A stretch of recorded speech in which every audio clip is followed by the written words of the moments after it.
Hello everybody. So here it is, put it all back together. Looks pretty good right now. I'm a little disappointed with the amount of functionality I've been able to achieve. Let me loosen it up real quick. I'll swing it around, show you.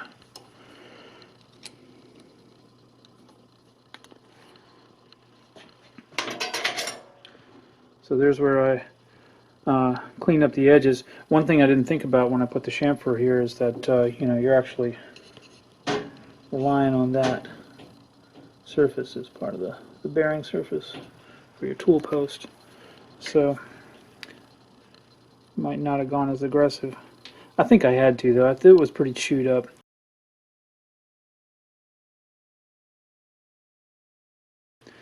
But it's done. Anyway, so like I said, yeah, it's looking pretty good. And here's the one thing. If I, oops, that's not a ball joint. Yeah, here's the one thing. Works nicely. It's pretty tight. Pretty good. Here's the thing.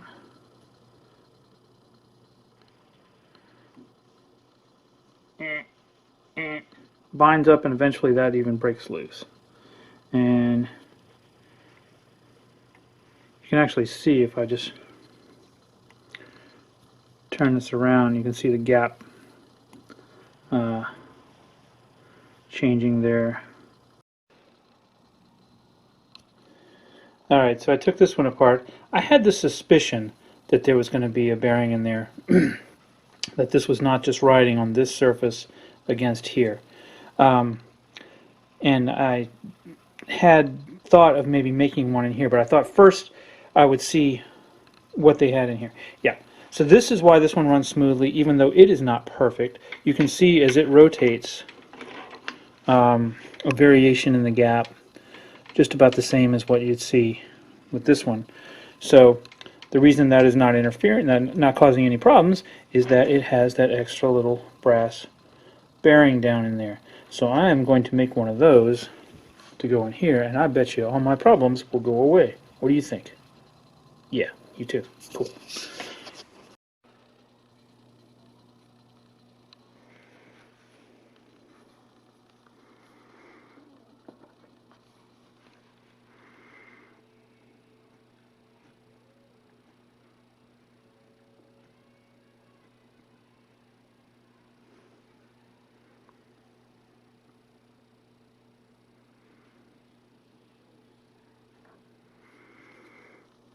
Alright, so we got 75, 85, 86, 87, 87.5 thousandths. So based on the difference that I had in the other one, it wasn't more than like 1,000. So of course it had some wear. But anyway, 87.5 thousandths is the mark. We need something a little thicker than that, so maybe we'll go for, say, I don't know, anything from 90 plus. I don't know if we go all the way up to 100. Maybe even all the way up to 100,000. So I don't need to be anywhere near as precise as that other one is. I think that other one is just about worn out. So just got to beat 87.5 thousandths.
Alright, so I got a little bit of deburring to do right there, and then we'll give her a try.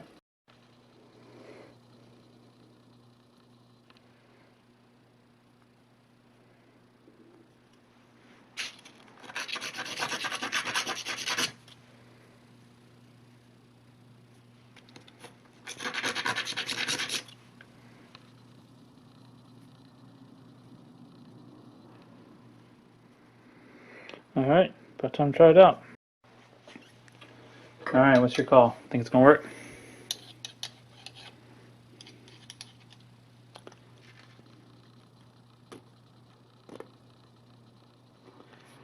Now I predict a much larger gap than what you saw on that other one.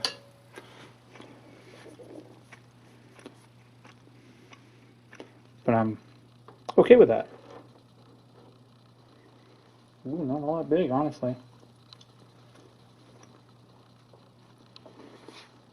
Feels pretty good so far. Alright, let us get down.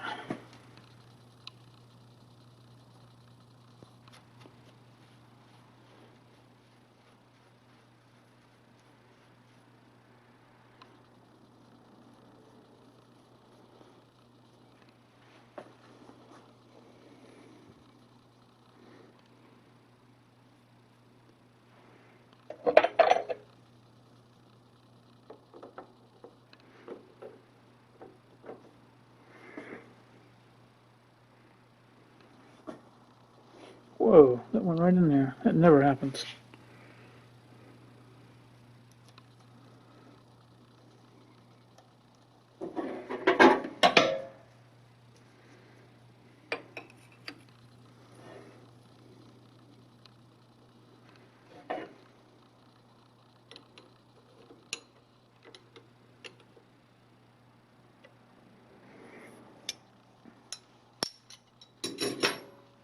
Alright, moment of truth.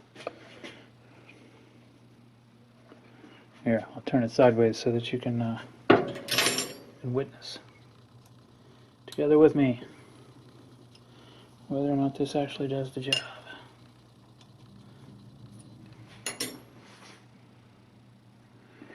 Alright, so... Ooh, I've got that thing real tight. Tighter than I wanted.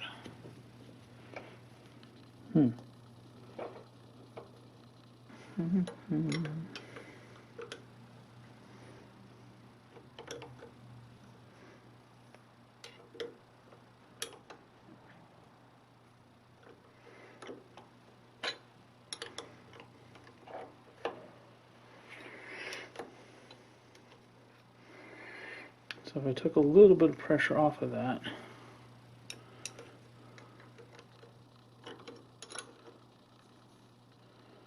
maybe. It introduced a little bit of backlash. It feels good. Alright. Now let's try.